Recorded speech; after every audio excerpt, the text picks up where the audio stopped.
Hey guys! Samahan nyo na naman nga ako for today's video. For today's ganap ay pupunta nga tayo sa Makati dahil for the work ang atin nyo. Ito nga yung work na nung last month ko pa inaantay at ngayon nga itinawagan na nila ako para magsimula. Dapat nga dyan ay magmamotor na lang ako papunta doon pero nag-decide ang papa ko na ihatid niya na lang daw ako. Grabe, mahal na mahal niya talaga ako. Mahal na mahal ko rin kayo. So, dyan nga, ibinibigay ko na kay Papa yung address na pupuntahan namin dahil malamang sasarilihin ko? Para kayo makakapunta dun. Parang di naman nag-iisip ang taong to. Eme. Pagpasensyahan nyo na rin pala kung ganito ang boses ng ate nyo dahil sobrang pagoda na ng taong to at sinabayan pa ng sama ng pakiramdam. Grabe na talaga to. Charing.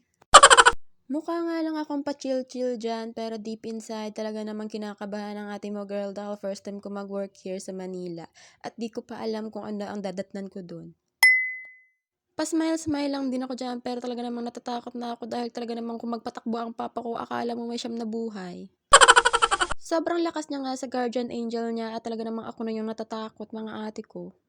Talaga namang mapapadasal ka ng wala sa oras. Eme. Sinasabihan nga ako dyan ni papa ko, natandaan ko na daw yung mga dinadaanan namin para alam ko na daw kung paano pumunta dito sa susunod. Paano ba yan pa? Nakalimutan ko na agad. Charing. Hindi na nga ako nakapag-video dun sa pinagtatrabahuhan ko dahil syempre nakakahiya. Baka sabihin dun kay bago-bago mo dito feeling vloggerist ka agad. Charing.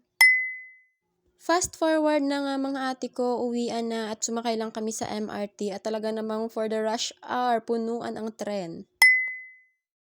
Super pagoda na nga dyan ang ating mo girl at talaga naman parang hihiwalay na yung kaluluwa ko sa katawan ko. Charing. Sumakay lang din naman ako from MRT Buendia hanggang Cubao at sabi ko kay Papa doon niya na lang ako sunduin para hindi na siya bumiyahin ng malayo. Grabe, napaka-sweet ko talaga. Charing. Super thankful talaga ako sa magulang ko dahil suportado nila ako sa kahit anong gawin ko sa buhay lalo na sa mga gantong kaemehan ko. Ay, naku naman, walang iiyak. Charing. At yan nga mga ate ko ay talaga namang inabutan pa kami ng traffic. Parang gusto ko na lang talaga mag-teleport pa uwi at talaga namang para makahiga na rin ako at makapagpahinga. Pero kidding aside, talaga namang super happy ng person na to kahit sobrang nakakapagod for today's video. Dahil nga bukod sa bagong experience to or achievement ng buhay ko ay ang babait din ng mga tao doon sa pinagtatrabahuhan ko. Nakamit din ako doon ng mga bagong tao na talaga namang for the foreigner. Foreigner? Super babait nga din nila at talaga namang may natutunan naman ako sa bagong kultura ng ibang lahi. Hala ka dyan, eme. So, dyan nga ay nakauwi na ako ng bahay at talaga namang nagpapasalamat ako sa Diyos dahil nakauwi ako ng ligtas. So, yun lang. Thank you for watching.